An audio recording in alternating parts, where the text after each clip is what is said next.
All right, let's just jump right in. Most of us, we kind of think of faith and science as total opposites, right? One is all about belief, the other is about hard proof. But what if I told you one of the greatest minds in history, Thomas Aquinas, saw it in a completely different light? We're about to explore his really surprising idea that faith isn't the enemy of science, because in his view, faith is a science.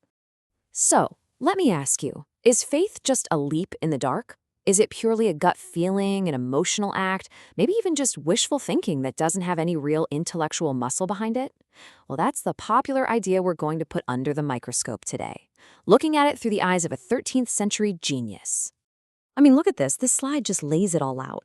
On the one side, you have our modern take on faith. It's emotional, it's maybe irrational. But on the other side, you've got Aquinas's, frankly, radical position. Faith is an intellectual, rational act. And the biggest shocker of all, it's a form of science. Now, to even begin to understand how he gets there, we first have to figure out what on earth he meant by the word science. Okay, this is absolutely crucial. When we hear the word science, our minds immediately go to lab coats, experiments, microscopes, you know the drill. But for Aquinas, back in the 13th century, the Latin word scientia meant something much broader, and in a way, much more fundamental. See, for Aquinas, who was building on Aristotle's work, the absolute gold standard for a science wasn't something like biology or chemistry, it was geometry and arithmetic. And you have to ask, why? Well, because these are perfect examples of a complete system of knowledge built with flawless logic on a foundation of truths you just can't deny. So here's the blueprint for how this works. Any of these classical sciences has to start with what they called first principles. Think about the axioms you learned in geometry class, like the shortest distance between 2 points is a straight line. You don't prove that. You just recognize that it's self-evidently true. And from that solid starting point, you use pure logic to build out an entire unshakable system of knowledge. The certainty of the whole thing depends entirely on the certainty of those starting points. And Aquinas says we don't arrive at these principles after a long argument. It's more of an aha moment. He calls it the natural light of the intellect. Basically, once you understand the words like whole and part, you just know that the whole is greater than the part. It's an immediate, intuitive grasp of a foundational truth. Okay, so you with me? We have a definition of science as a logical system built on first principles. Now, this is where Aquinas makes his big move. He takes this exact structure and applies it directly to faith and theology.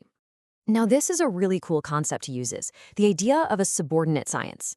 Aquinas points out that, hey, not all sciences come up with their own first principles from scratch.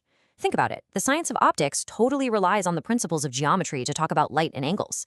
The science of music, it's built on the mathematical principles of arithmetic. This doesn't make them fake sciences. It just means their starting points are borrowed from a higher, more foundational science. And there it is. This is the absolute core of his entire argument.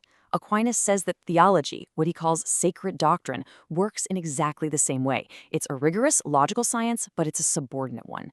So that leads to the million-dollar question. If it's borrowing its first principles, who is it borrowing them from? The higher science, according to Aquinas, is nothing less than God's own perfect, complete knowledge of himself. The first principles of theology, then, are the articles of faith, the core tenets like the Trinity or the Incarnation. We don't figure these out from scratch using human reason. We receive them on the authority of that higher science, delivered to us through divine revelation, in things like Scripture. And this quote just nails it. The whole point is this. Just like a student of optics trusts and accepts the principles of geometry without having to reprove every single one, the believer accepts the articles of faith because the source is the first truth, God himself. So the entire structure of theology is a rational system, but it's built on revealed principles, not discovered ones. But wait, this raises a huge question, right?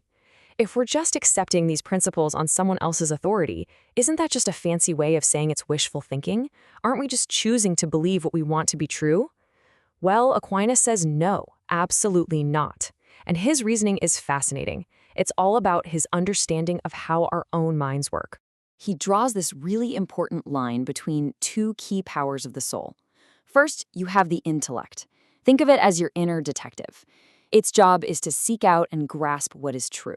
Then you have the will. This is your engine, your appetite. Its job is to desire and pursue whatever it thinks is good. For pretty much any human action, and especially for the act of belief, These two have to work together. This quote right here is everything. Nullus inem credit nisi volens. You see, the principles of faith, like the Trinity, they aren't self-evident to our natural reason, like a whole is greater than its part is. Our intellect, if you just leave it to its own devices, isn't going to just automatically agree. It needs a little push. And that push, Aquinas says, comes from the will. So here's the play-by-play. The will sees the promise of some ultimate good in things that have been revealed. So it commands the intellect, saying, hey, look over here, take this seriously, assent to this. But, and this is the key, this is not wishful thinking. The will isn't making up the truth. It's making a choice to accept a truth that's being presented by an authority. The final act of believing is still the intellect saying, yes, this is true. This just sums it all up perfectly. Belief is a team effort. It gets kicked off by the will's desire for the good that faith promises, but the final goal is scored by the intellect, which agrees to a proposition as true. It's a choice to trust a source, and that trust becomes the foundation for a whole new science of knowledge.